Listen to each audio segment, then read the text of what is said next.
Hello, everybody.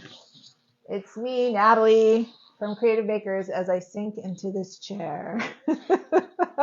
God. How y'all doing? Happy New Year. I am so happy that you are here and that we are back with these. Today I am with the lovely and wonderful Ruben Zavala, also known as the Ruben Zavala, a member of our group and contributor and fantastic artist. I've known you not that long, but I don't know, 5 years? 6 years? Yeah, about that much. Something like that. Well, we've never actually, we've known of each other, but didn't actually start talking to each other and hanging out. Yeah, I didn't want to talk to him. He's cool. Yeah. I'm just kidding. No, but I live here in Orange County, and I know. you guys are in LA, so it's tough to get out there to do like Margaret's studio But you're still workshops. part of the circle, Oh, yeah, even though we're, absolutely. 50 miles apart. Yeah. Hello, Doreen. I'm so glad you're here. I hope you're feeling better. Okay, so I'm going to just go ahead and start. And I know you've watched a couple of videos now that you've commented, so you know the first question I'm going to ask and the only question I'm going to ask. So tell me about what creativity looked like for you as a kid. That's the only question? Yeah. That's so boring. No, Nice try. Art, what creativity looked like? Yeah, how did it show up for you? I mean, what did you like to do? Art was never on my radar. What? Yeah. I didn't know it was a thing.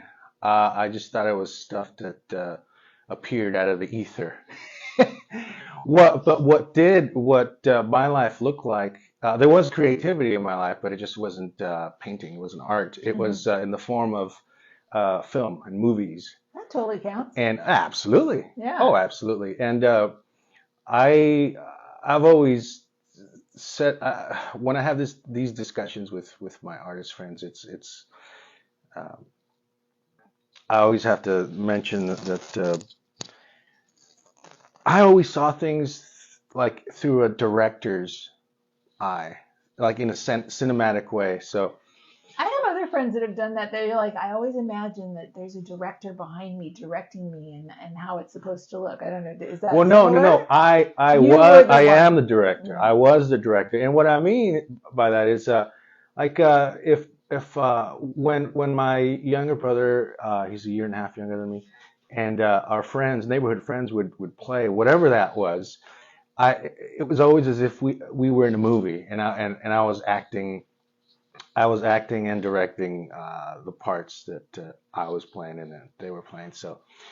But we would get pretty crazy. Like if we were doing the whole robbers or ninja warriors, we'd run around blocks and neighborhoods and run on people's rooftops and hide in bushes, or if we pretending to be like animals, we'd attack each other and wrestle, and we'd be up in trees and jump on. Yeah. So it was always very it felt literally like I was in the movie or watching myself in a movie. It was always very as if I was watching myself from outside looking in. It was interesting. So would you say that lots of kids, when I'm talking about, this tall, start with mark making and stuff. Every kid I think does that. Did you, you did that too, right? Yeah. Or maybe not so much. A couple things. Yes and no. I don't recall mark making, but what I do recall. Well, I think they just called it drawing. Well, drawing. Well, days, I was a graffiti artist at the age of 10. Don't even joke about that. There's plenty of that around here. What I do remember vividly is when it came to do work on art projects in grade school. I would shine. I would always shine, and the teachers would always use my works as the example. I was the art kid, and so I had a natural inclination for the arts, right? Like some people are excited about math. Yes, there are weirdos like that. I'm Probably excited usually. about math. Don't make fun of me. Some people are excited about biology I'm not excited. or bugs, science. I was the art kid, and I really got into that. And but again, it was never art as a career or being an artist. I didn't know what that was, and so it was never on my radar. But I know that whenever I worked on art in school, I was completely, again, the director's mentality. I was in the work that I was doing. I was in the little universe in the little square piece of paper. I was in there dancing and moving the crayons or paint around it. One of my oldest or oldest memories of kindergarten, and I remember our teachers putting up little easels on the tables, and just I remember just globbing tempera paint. And we're back. Sorry, you guys. I had the best intentions are here, trying to get a solid Wi-Fi connection, and then not so much. So I apologize. Thanks for coming back. When and if you come back. Come back. Come back. All right, we're going to continue. So, all right, we were talking about what creativity looked like for you as a kid, and you were talking about being immersed in artwork, and that you were actually, you didn't think of it as artwork like for artwork's sake, but mostly like you were in the artwork and pushing stuff around and in it. Yeah, and before we started, you and I were talking about pastel, right? Yeah, oil pastel. Oil pastel in particular. I remember using soft pastel like early on, first, second, third, fourth grade, and being really good at it, or at least, yeah, I started to really enjoy it. And it was the tactile part, working with my hands and actually blending with my fingers, and I probably got it all over my face too. I probably ate some of it. That would explain the brain damage. Hello, I still do. I still do have it all over myself, and I walk into the house and I'm like, oh. Yeah. So I know for like parent teacher conferences and it's been so long, open houses, or not is that what they call it when it? Yeah, open house, like back to school. Yeah, right? back to school, something like that. The teachers would always talk to my parents, and they would tell them that, hey, this kid is really into art. He really likes art. But my parents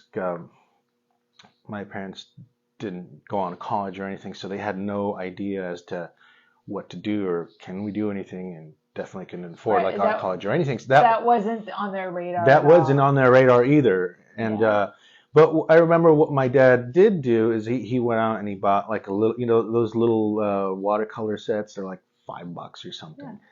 Yeah. That's all they could afford at that time. And I remember testing that out and doing a couple little watercolor sketches with my dad, and those memories are pretty vivid as well. That was the only real artwork that I did outside of school. Just a couple of little sketches, but I lost interest because my friends wanted to play football, and I'd go play street football and get hurt.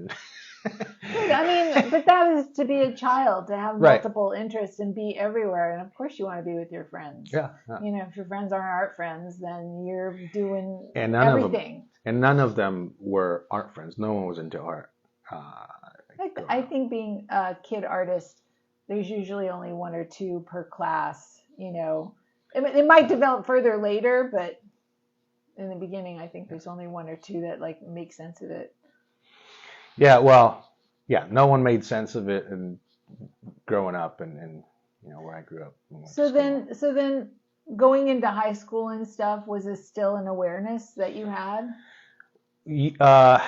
Going into high school, I did become aware of art classes, electives. Yeah. In junior high. I didn't take any electives in junior high, any art classes in junior high, because I still didn't realize it was a thing. But I knew that people were taking art classes, and I thought, well, is that a thing? Is that really a thing? Do people do that? Art? What is that? You take an elective to do art? I thought it was just something that... Right, that you're born with. No, No? just something that just happened. Because, Okay. yeah, it just didn't make sense. It didn't make sense. The classes that I did take in junior high were music classes. So right. So I took jazz band, and I was a trombonist for a little while. I forgot to tell you all that Ruben's also a bass player, just like me. Yay! Anyway, so Yeah. and actively does that alongside his art. So this is where you got introduced to music? No. What? I got introduced to music because my dad and his brothers early on formed a mariachi group, and they played all over Southern California and in Mexico for decades, and they were pretty good. They even went to, I think, like Paramount Records to record a few albums, or some of the big I don't know if it was Paramount particular. I think whoever it was, but they were really big studios, and they played gigs for John Wayne and these big time actors. That is so cool. Yeah. So no wonder you turned into a musician too. Oh, absolutely. Yeah. Absolutely. And I always wanted to play guitar, but my dad, maybe he didn't have the patience, or didn't think that I maybe it was just a passing phase, or but flash forward to high school, around senior year, I begged him, show me how to play guitar.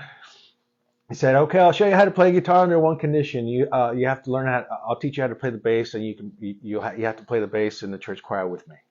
Okay. We went to church every Sunday. So you were going to be there anyway. I was going to be there anyway. Might as well be the rock star. No.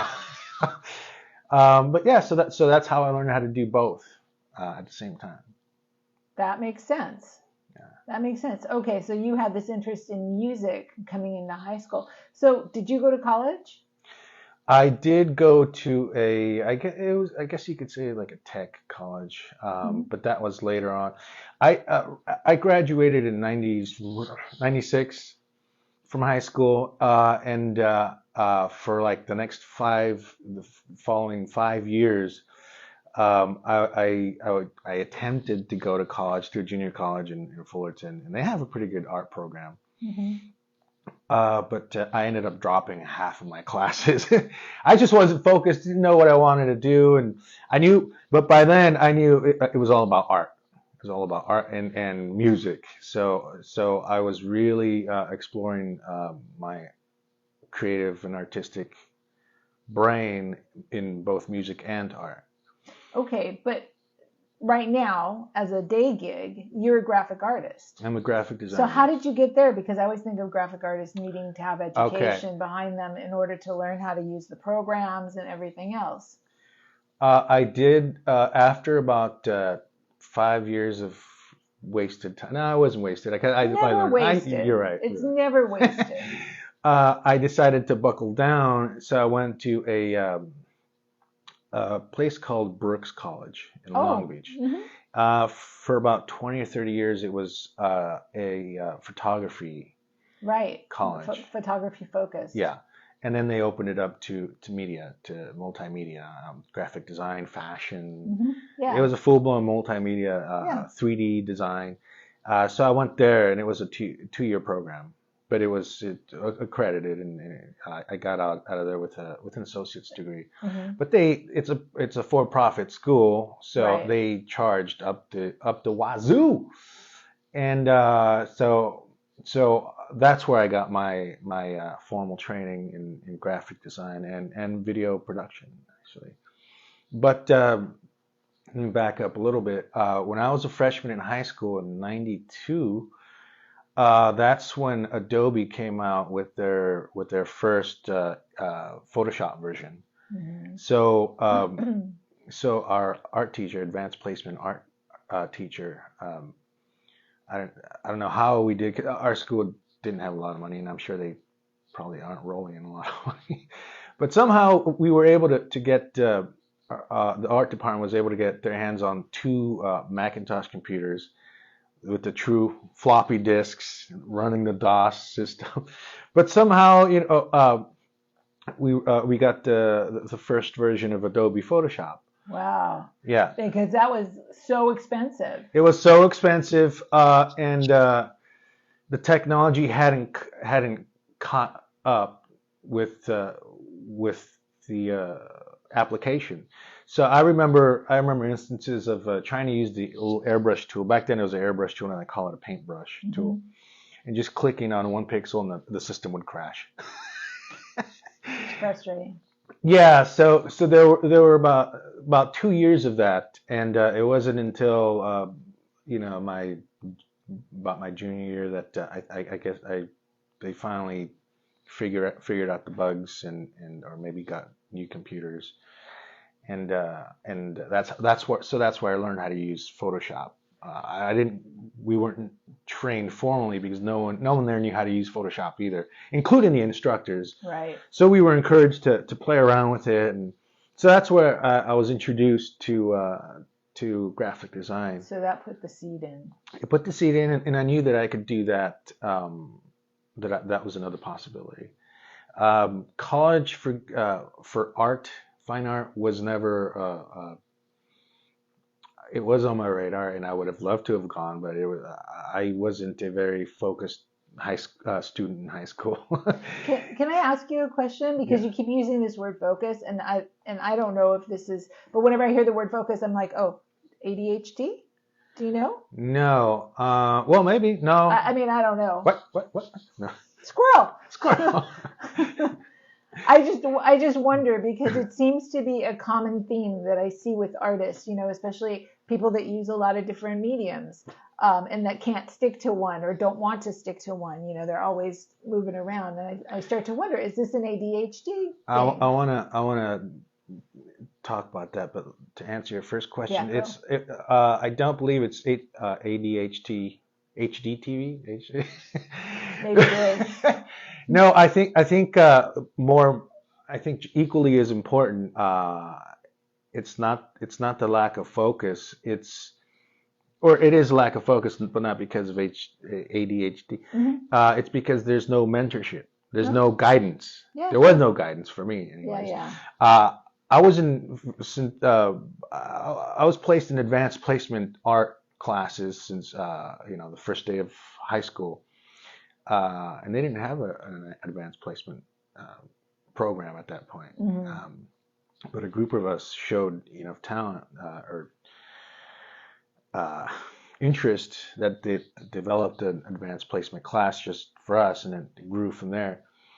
But I was interested in fine art. I painted murals, and I painted like 3 or 4 murals in high school. I did a lot of painting and drawing and using my hands. But our instructor saw computers and graphic design as the future, so he tried to push us to do that instead of what we were showing interest in. Well, I mean, you can understand from a teacher's point of view that if they're thinking about you and your future, and they can see how technology and the future are moving and what they're moving towards, that, I mean, although I love the hand art, that's what I'm all about, and lots of other people too, you too as well. But I mean, you can see how as a livelihood, somebody would say, you love this, let's combine it with computer. That way, there's a future for you, because nobody knew what was going to happen. Yeah, I wish that was the case. And maybe it was, but if it was, they certainly didn't show it. They didn't know. They didn't know either, right? But I was fortunate enough to go on advanced art placement class field trips. So I remember going to the Disney studios here in Anaheim, and we met a lot of their poster artists. Mm-hmm. I got to meet, I don't remember his name, something Drew or Drew something, and very famous poster artist. There's a documentary on him, I think on Netflix or something. He's the guy that did like Indiana Jones posters. Yeah. And I remember just being blown away by that art. When you see it up close, I mean, it's full blown fine art. I mean, you can't get any finer than that. Yeah, that's pretty cool. Yeah. So I knew that there was a way to make money doing it, but again, I was focused in sports. And just painting murals and doing my art in high school. So there was no real, and I was always daydreaming. So maybe there was a little bit of ADHD. I was always looking out the window and seeing what was outside instead of, focusing. Yeah, we'll talk about that. Yeah. And then also just trying to stay out of trouble, trying to navigate through the endless attempts at wannabe alpha males trying to prove themselves and bullying. So all that stuff going into it. So I just couldn't focus on work. I mean, I got by. But I mean, this is the life of a kid. Yeah. I mean, most kids, I think, would tell you that they're having these experiences of just getting by, just white knuckling it basically towards whatever end they're supposed to be at. Yeah, and again, my parents don't have a higher education experience, and we were just getting by. I mean, it was both my parents were working, but there were 6 of us kids, and then at a certain point, my mom hurt her back, and they figured, okay, instead of paying for someone to watch my kids, I'll stay home, be the housewife, and my dad was the only financial supporter. So, and I say that because we're talking about art and advanced college and all that stuff. I didn't have the money. We sure as hell didn't have the money to go to college. No, got it. And I sure wasn't going to get scholarships based on grades or anything. So college was never an option, and that was my mentality. It's like, oh, we don't have the money, I don't have the grades, why it's not going to happen. But I will say that this is my real education in art. Yeah. Honest to goodness, came from going to the public libraries. Totally valid. That was my education. I remember for good, I don't know, maybe 10 solid years, my younger brother and I would go with my dad, and we even went with a couple of our neighborhood friends that became our best friends. We would all go. That was the thing. We went every weekend to the library, and I would go straight for the art books. And still, I knew that these people were creating art, and of course, I looked at the pictures. I didn't read any of the writing, so I didn't know their significance. But I knew, just looking at the art, I knew there was something there that was revolutionary, and I knew what revolutionary was as an abstract idea before I knew what being an artist was. So when you were looking at those works, were you like wondering, how did they do this? How do I do this? And did that spark exploration for you? Absolutely. Well, and by that point, I had enough experience in grade school, learning how to blend colors, learning how to shade light and dark, contrast, depth of field. But I already knew how to do all that stuff by that point. And even grade school, I remember learning perspective and they actually did a good job in grade school. I think they did a better job in grade school than in high school. That's probably true. So when it came time to look at these artists, it was less how do you do that, and the possibilities.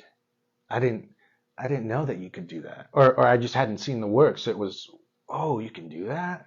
Well, I know how to blend. I know how to create form. Do you remember any particular painting that like really got you, and you're just like, oh my gosh? Paul Cézanne. Really? Yeah. And I remember too in high school, like the latter years of high school, I got four big canvases, roughly this size, and I put them together to make one big canvas. Mm-hmm. And I riffed off of one of Cézanne's paintings and an image, a partial image of Diego Rivera, and I morphed the two to create my own image. That's really very cool. And how old were you when you did that? Well, I was like probably a senior in high school. So 18. Yeah, no, 17. It was 17. And I used Seurat's pointillism to execute the visual, the style, the stylistic approach. So yeah, I was definitely exploring. So then, okay, so when you went to college and you took the graphics class, I mean, talk about a way of putting all of that stuff together. Right. It must have been quite eye-opening. I mean, now you could do it without a pen or a brush. No, I prefer the brush. Yeah, I'm not saying that you didn't, but I mean, you could. Oh yeah. Absolutely. And I every once in a while I'll do fine art work on my computer at home or on my laptop. I don't get to express myself in the commercial world because our clients aren't looking for that. So, and every once in a while, my boss at my day job, he loves everything that I do, but he has to sort of remind me and sort of reel me back in and say, it looks too much like fine art. You got to bring it back. It has to be more pop art or whatever. It's an advertisement, right? Yeah, absolutely. Yeah, absolutely. So it has to appeal to the general public. It's not, yeah. And I wouldn't say appeal because people like things even though they might not realize it. They just don't understand it. And you're not there to create artwork. You're there to get people's attention because people's attention lasts a split second. So it's more about forms and bright color where you need it and just some informative text, just enough to spark and to to get people's attention long enough to think, oh, okay, let's go check it out. Now, this is really interesting because, I mean, this is a whole different way of looking at stuff. Do you find that you've actually brought this part of your job, so to speak, into your work? I mean, about form and color to grab attention and maybe even a few words here and there or something to get somebody and say, oh, yeah, let me check it out. Into my artwork? Yeah.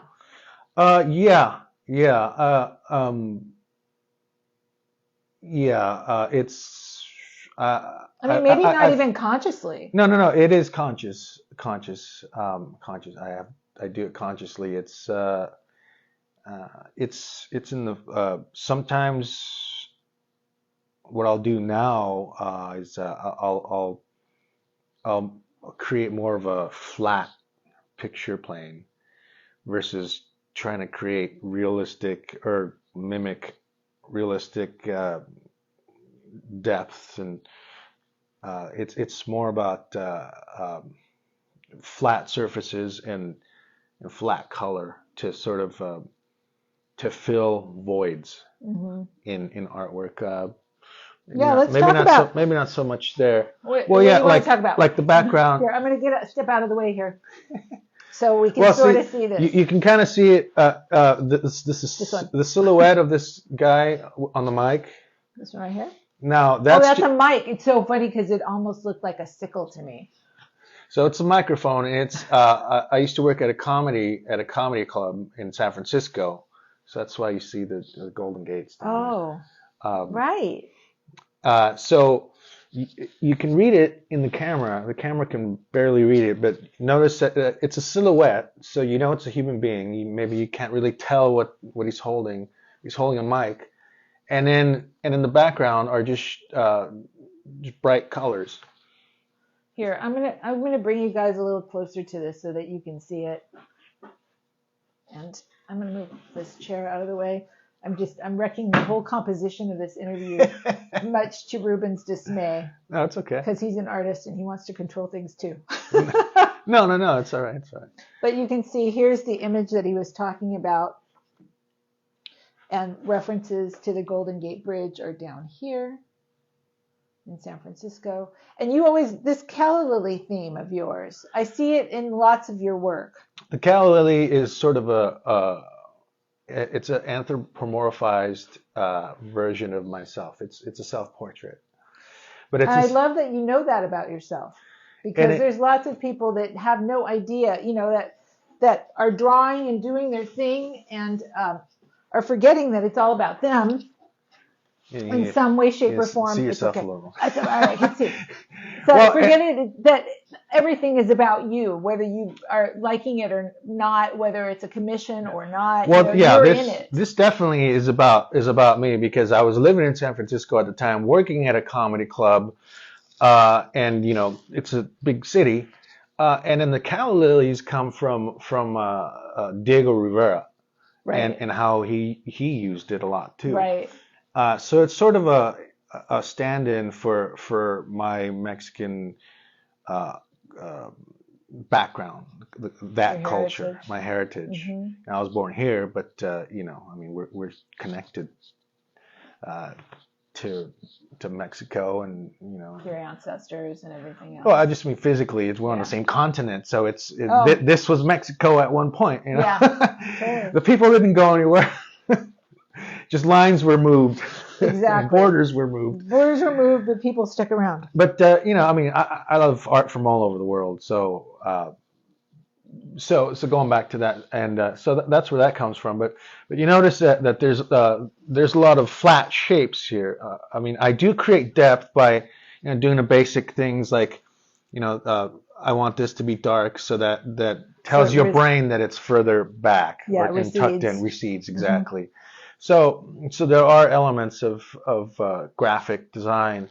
Now this is on a flat canvas. Yeah. It's not even on wood or anything. It's just like on fabric, basically. Mm-hmm. What medium is this? Is this acrylic? That is a true multimedia piece.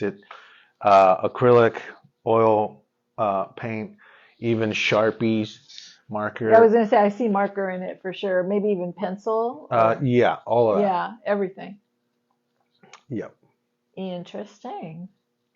So let's talk about. So now this let's talk about this one. Can you pull it forward? This one here.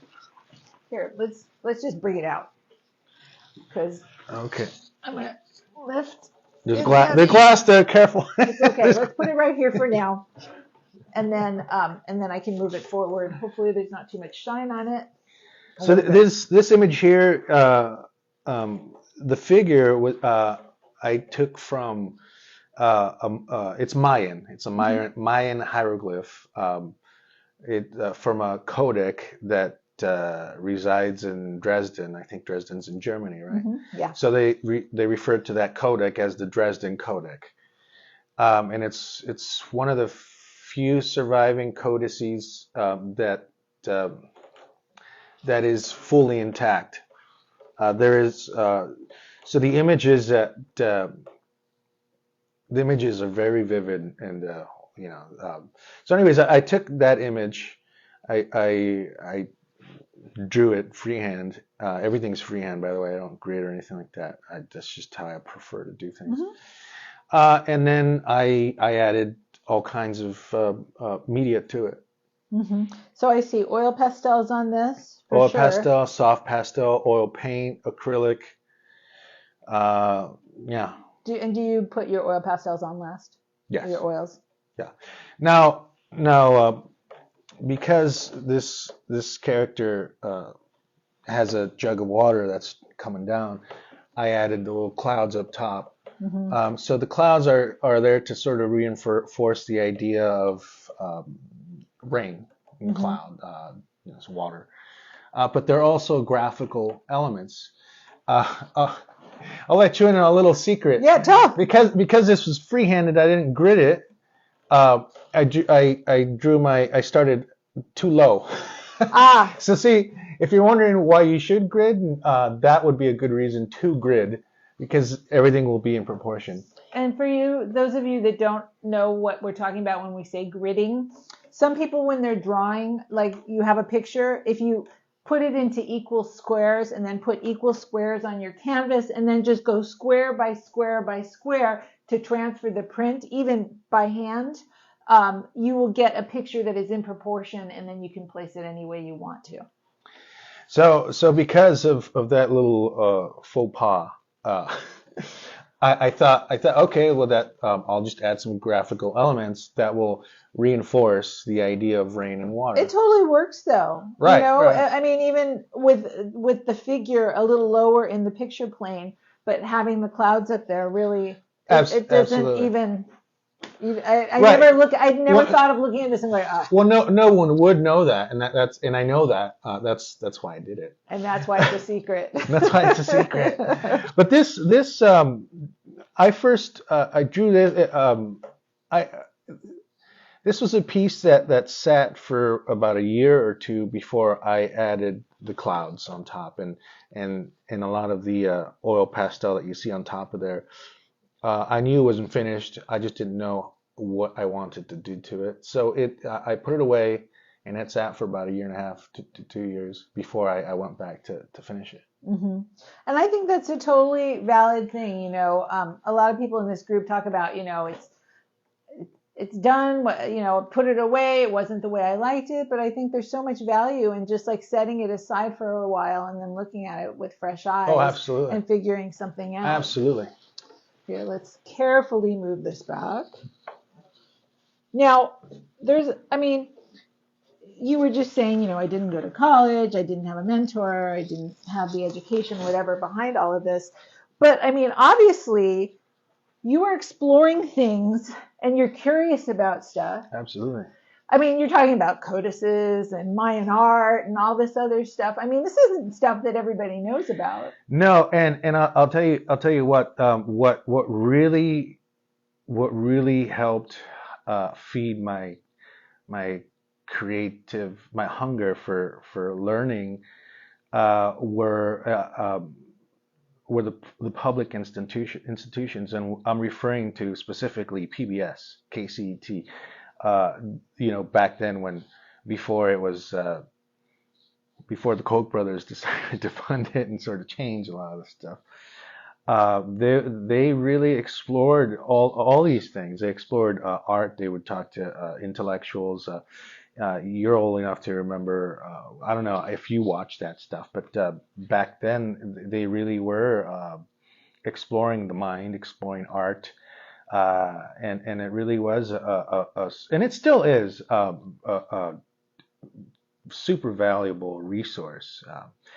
Well, I think sorry. No, I'm sorry. You go ahead. No, like that was something that unified, among other things, my entire family. I mean, we would, and my dad too. He has a thirst for knowledge as well. So we would sit there and we would watch nature shows and you know all these different programs that they have and that they still have to. See, that's really beautiful. Absolutely. And you didn't get an education, you know, by the so-called school or college or whatever, but you got a different kind of education. Well, and that's absolutely, and that's the thing. I didn't go to school to learn these things, but I watched programs and read things from the people that developed those ideas.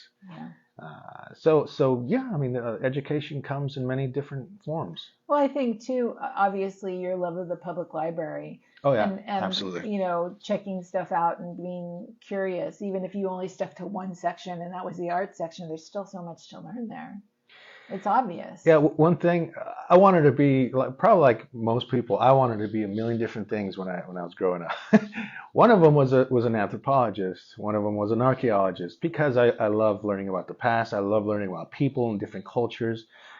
You know, I can't remember how, just countless programs of the African safari or the African tribes and you know.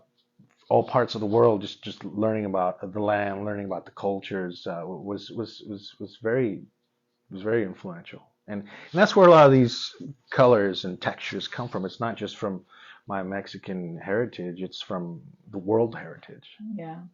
Now we haven't even touched upon your. I know that there's. Hold on. Let me look at some questions. Ruben was making fun of me because I'd always do this to come and look at your questions. So here, I'm gonna come up to the top here and sort of beautiful paintings. Yes, they are. Oh no, you don't. This thing is okay. Ashley is watching. Hi, Ashley. Hi, Silvera. Margaret Garcia. I've always thought your thirst for knowledge was a passion that went beyond academics. That's really. Absolutely. That was Margaret. Hi, Margaret. Clifton says, I think that it's a mistake in part made by the commercial producers. I'm thinking that you're thinking about not making posters and such more fine artish. Patricia's watching. Calla Lily is Alcatraz in Spanish. Did you know that? I didn't know you could mix pastel and acrylics. Yes. Oh yeah. Now, I want to say, I want to put this out there. Not Bonnie Lambert, but Bonnie Lindsay and I had a discussion on one of the posts in which she was telling me that she was told that she could only do acrylic paint over oils. And I'm going to tell you, and I told her, no, you can't, because then you can peel the acrylic right. It never sticks to the oils. So if you're going to use multimedia, then you do all your water-based stuff or acrylic stuff first. And then you can put the oil stuff on top of it.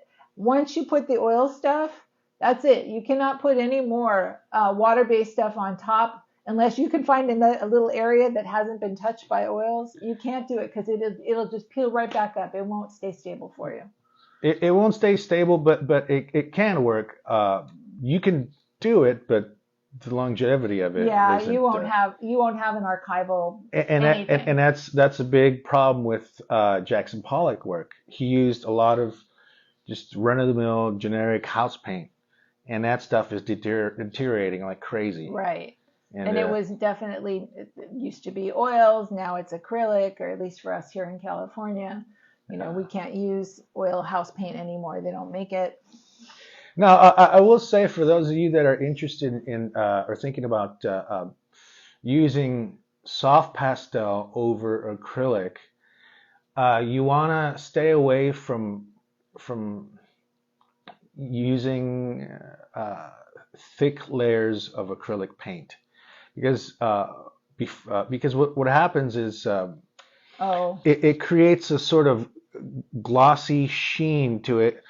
In other words, you need a tooth to be able to successfully use soft pastel over whatever it is you're doing, because it'll just sit on the surface and it'll rub off easily if it doesn't have a tooth to it. Right, because the medium for chalk pastel is usually gypsum, and gypsum is really it just disintegrates into your hand. So unless you have a place that's got lots of grab to it, like sandpaper-esque sort of thing, that's why pastel papers are not perfectly smooth. They're a little bit rough, so they can hold on to the pigments without shedding everywhere and just like falling right off. What I do recommend, which I do a lot, use gouache. Because gouache, and again, you still have to try to stay away from doing thick layers of gouache, because it'll do the same. It'll have the same characteristics as acrylic. True gouache or acrylic gouache? True gouache. Okay. So use gouache because that dries so really satiny. It has a nice tooth to it, and soft pastel works really good on that. Yeah. You can even make your acrylic paint into a more gouache-like thing. Oh, yeah. If you add gesso to your acrylic colors, it'll make them more chalky and they'll have a little more tooth to them. I didn't know that. Thank you. I have to write that one. It's fun. It's fun if you want more of a matte finish too. Okay, so what I was going to ask you about after this is we haven't even touched on you as a filmmaker, because this is yet another facet. So what's the question? Let's go. Do you have a question for me? Well, I mean, okay. So just recently you completed a movie about Margaret Garcia, which I have yet to see, by the way. What the hell? What the beep, beep, beep, beep? Sorry. I know. I never got to when you were showing it. It was never on a day I It's online. I know, and I forget about it. I know. God, terrible. I will watch it. So how did that come about? And Where did you learn? I mean, was this just trial and error learning this stuff, or No. Okay. Well, I went to Brooks College, and that's where I learned how to edit video. Oh, okay. So it was more than just graphics. It's right. Maybe I wasn't clear. My degree is in multimedia science. Oh, okay. So I learned how to graphic design, edit video. I learned how to code, but I hate coding. Sorry. It's mathy. I didn't have good teachers. I'm gonna blame them. Okay. I'm gonna blame them because that's one of the downfalls of that school was that they hired professionals that had 20, 30 years in coding or whatever they were teaching, but they didn't know how to teach it. And but I was very interested in it, and I liked the idea of it. I just don't have the patience to learn it now. And plus, I really don't want to go into that. But I did back then. There was a program called Flash before Apple bought it out to kill it because they had their own program. So that's one of my many gripes with Apple. Even though I love their products, Right. So I paid thousands of dollars to learn Flash, which was a website building. Well, you could build websites, but it was you could also create 2D animation with it.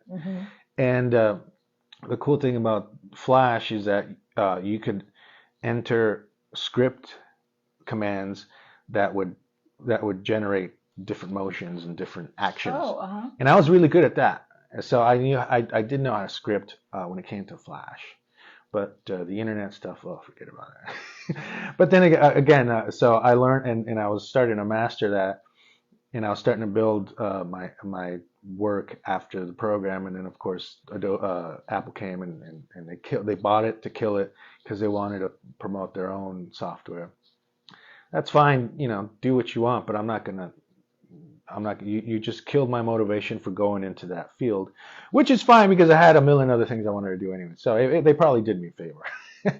So it was that, and then it was 3D animation as well. So it was a true multimedia program. My focus was graphic design and video production. I want to learn graphic design so I can create different assets and then incorporate them into the video projects that I was going to do. So how did you come up with this video project for Margaret? Okay. So by then I already knew how to edit video because I had worked on a bunch of different little projects and some freelance stuff. I graduated that class of like 2005 or something, and then I moved to San Francisco, and up there that's where I freelanced, and I got a lot of that's where I really what's the saying, that's where I learned how to do video production, how to cut your teeth. Cut my teeth. Thank you. That's the thing I was looking for. I was right there. It involves teeth. I was right there. Broke my teeth? No. And I worked for a lot of big companies and production houses up there. So that's where I learned how to do lighting, how to mic people, where to put the camera, how to set up cameras. Of true experience in production. So I knew how to do all these things. And I moved back here after the crash of 2009, and I knew that I always wanted to do video. It's just but I was dragging my feet on networking and trying to get into the industry because everybody, including their mama, want to be in the film industry. So I knew it was going to be. We live in the hotbed for sure. Yeah. So I knew it was going to be a complete uphill fight, just trying to stick my toe in there. So I didn't. What I did do was I decided that I would, instead of trying to beg people to let me help them with their projects as a grunt running cable, which I'm fine doing. Why do that when I can make my own productions? So it was just a matter of time before I found the right project. And I wasn't looking for a project per se. It happened organically. We're talking about Margaret's documentary about Margaret. Here, let me take a second here because not everybody knows. There was a former interview that I did with Margaret Garcia, who happens to be watching right now. Hi, Margaret. And Margaret is an artist that lives in our area. She is a big deal, museum shown, a very big deal. You can thumb through the previous interviews to watch her interview. She's got a lot to say about life and about where she got to. Anyway, she's a big deal in our circle. So, sorry, go ahead.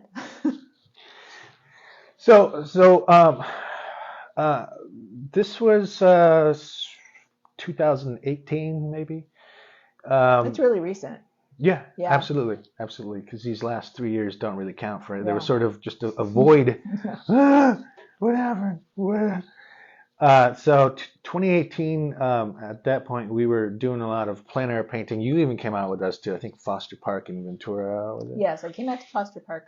Yeah, and so we were doing a lot of plein air painting and a lot of plein air painting in her backyard, which you were there too. I would come by every weekend to paint in her studio, and half of the time we would just get hungry, so we'd go to like a pub and get some food, and ended up having a couple beers. And by that time, it's like, we have work to do. And just giving away Margaret's secrets. Sorry, Margaret. And it's great because Rhett would come out and hang out with us too. It's they're my family, my extended family. I love them. And one day we were either going somewhere, probably going to Blick, or coming back from Blick. We were in the car, and I after watching a lot of videos and documentaries of art and Chicano art, Margaret would always be included, but there was never a focus on Margaret. Right. It was usually just a blurb. It's like, oh, and Margaret Garcia, mention her by name. Maybe there may have been like a 30-second interview, and then they move on to another artist.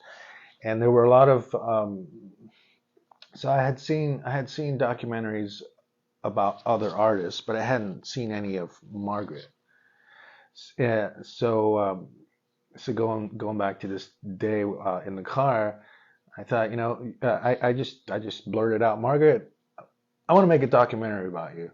With your permission, I'd like to do that. And she's like, oh, okay.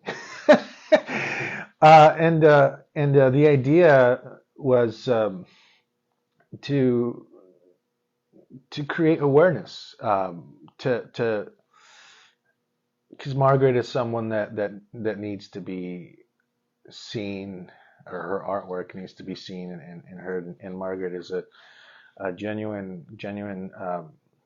She's a real caring human being, and she's one of the few artists, one of the few people that are constantly looking to open doors for other people. I agree. So she's a champion of artists, other artists, champion of art, champion of women, so I wanted to do something as equally powerful in my own way, to champion her.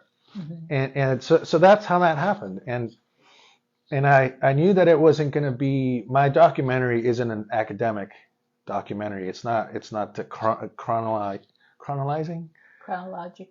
It's not a chronological thing. It's not an academic thing. We're not analyzing styles and talking about art history. It's called Margaret Garcia, an intimate portrait, because she's known for her intimate portraits of people, of her paintings of people. Right. So in that vein, in that respect, this is an intimate documentary. It's an intimate portrait of Margaret, the artist, and so we talk more about life and other people that I would have loved to have filmed you. Where were you? You didn't ask. I didn't know you. I see all these people in here. Oh, Why doesn't ask? I didn't know you back then. I didn't know Okay. you back then. I'm just teasing you. That's my excuse, and I'm sticking to it. It's no worries. But so I interviewed other artists, and we talked about how she's influenced them, and as an artist and as a human being, and so that was my approach for that. I do show a lot of art. I do show Margaret in her studio at her house, talking to other artists in their studios as well. So it's an intimate portrait of an artist. So we're going to wrap this up pretty soon because we're now getting, we're getting sleepy. We're getting in there. No, it's not sleepy. But so what are you hoping to have happen here in the near future? I mean, what do you want to keep working on? You were talking to me that you said in that post that I did about New Year's resolutions that you have some goals, but you didn't have any game plan. Well, we're talking about film. Whatever. Yeah. Okay. Well, one goal is to do more work like this. I want to use and maybe we could. Yes, I will move it. I'm going to my job. Da da da da da. Okay. Hold on. Yeah, there we go. That's better. So the idea is to create my version of old masters, but to use subject matter, a contemporary subject matter. So this is but one, and I wanted to bring the latest one I did of Jennifer, my friend Jennifer the Aztec. The one that everybody's seen in the group, yeah. Yeah, but it's still wet, and I didn't want to chance it. It's okay. But so I want to do a lot of work like in this genre or this style. So old master feels with new subject matter, so to speak, more contemporary subject matter. Like this is what, a tarot reader? Yes. Yeah. God, I love the way you rendered that earring. Oh my God. Anyway. My brother really likes her hands. Her hands are pretty amazing too. Here, and I like the silk. Ruben, get out of your own interview so I can get closer. I'm gonna I don't know if you can see the hands here. And then I just want to look at this earring, you guys. This snake earring. It's pretty amazing. All right, you can come back in now and please participate in your own interview. I think we're gonna have to back up because we don't want to see up my nose. I think you're okay. We got it. We're fine. Don't worry. I'm here. And now we're cooking too, but that's okay. There. All right. Anyway, so you were okay. So we're going to do more work like this. More work like this. More work like this. Still doing a lot of impressionistic work, but I'm doing a lot. I'll show you afterwards what I have on my phone. A couple of new pieces I did. I want to produce a lot more, way more work because I want to start doing shows. Unfortunately, a lot of galleries still aren't open. Not a lot of shows are being still done, few and far between. Yeah. So I want to really develop a large body of work. That's a lot of people have asked me, where have you been? You've been here for a while, or where have you been? Well, I've been here for a long time actually. It's just I was exploring and developing my ideas and the work that I produce.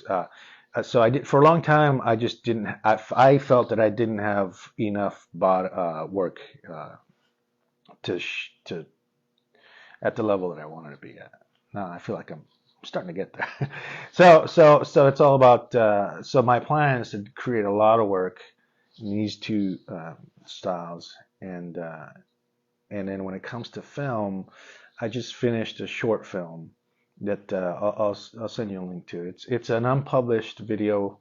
It's not made public right now because film festivals have rules and regulations. They don't want you to be screening or premiering your videos anywhere else, they want to be the first. So. I was going to ask if we could put it up in the group, but I will eventually. But I'll put up Margaret's documentary. Yes, please. Yeah. Yes, please.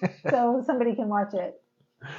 And yeah. So my goal is to create a bunch of lots and lots of short videos to. In the same spirit of to explore in the same spirit that I explored my art, my artwork, to develop my directorial eye and also my screenwriting skills. Starting to really delve into that, and you could I've taken on the task of learning how to write screenplays by reading screenplays of movies that I like. And boy, they know their craft, and by reading the screenplays you can really generate imagery. At least for me, I can really see what's going on through screenplays, and I just find that amazing. It blows my mind that the written word has the power to do that. It's really an incredible skill. It's not one that I'm particularly good at all. I'm not a writer, so this is like, if you can write, you get this from me. Well, screenwriting is a lot different than writing. It doesn't even matter to me. Anytime somebody can put a word down in something other than this, it is amazing to me. And if they can make it make sense. Same here, yeah. So that's the goal, is to do that, and eventually everything will be available on YouTube or whatever other platform, and that'll hopefully maybe create awareness and maybe generate a little bit of revenue through views. I haven't really explored that because I really haven't been putting anything out there. We'll talk about that. So that's the plan. I haven't written it down because it's up here, but yeah, I should write it down. You gotta write it down. You gotta make it tangible. Yeah, There's a lot of power in taking it out of your head and putting it down on a piece of paper, because it's almost like you're telling the universe, "Oh, I really mean it now." Yeah, no excuses. Right. And maybe that's why I haven't written it down. I need an excuse. You can change it, but well, you already answered your own question. All right. Well, let me make sure that there isn't anything else I need to address here. Excuse me. Tell her we want to do karaoke. Well, Margaret, we want to do karaoke. Oh. What? You want to do karaoke? What the heck? No, Natalie, we're all going to do karaoke. Oh, I like it. I only use acrylics, and I'm happy to learn. That was Clifton. You might have just given me fangs. Fangs? Fangs? I don't understand. I like this gentleman, very smart and communicative. If he needs a gritty old SOB as an extra, let him know. Yeah, absolutely. Absolutely. I was looking for gritty SOBs. SOB. Absolutely. He's in Detroit, so when you're filming in Detroit, if that should ever come up, we'll have you call Clifton. Thank you for the recognition. That was Margaret. Oh, yeah, absolutely. Tell her we want to do karaoke. Okay. I like the hands. The hands are beautiful in that picture. Okay. Well, anything you want to tell the group as a final? Any advice you want to give before we sign off here? Nope, absolutely no advice whatsoever. You've taken enough from me. I'm sure there's a ton of stuff here that you can glean off of. Oh, yeah. I mean, there's so much to say. We'd be here another 5 hours, so I think we just have to cut it off. Thank you, Natalie, for this opportunity. Are you kidding? This is fun for me. All right, you guys, have a beautiful Sunday. I will see you all soon. Love the allegory. Bye, Doreen. Bye, Margaret. Bye, Clifton. Bye, everybody.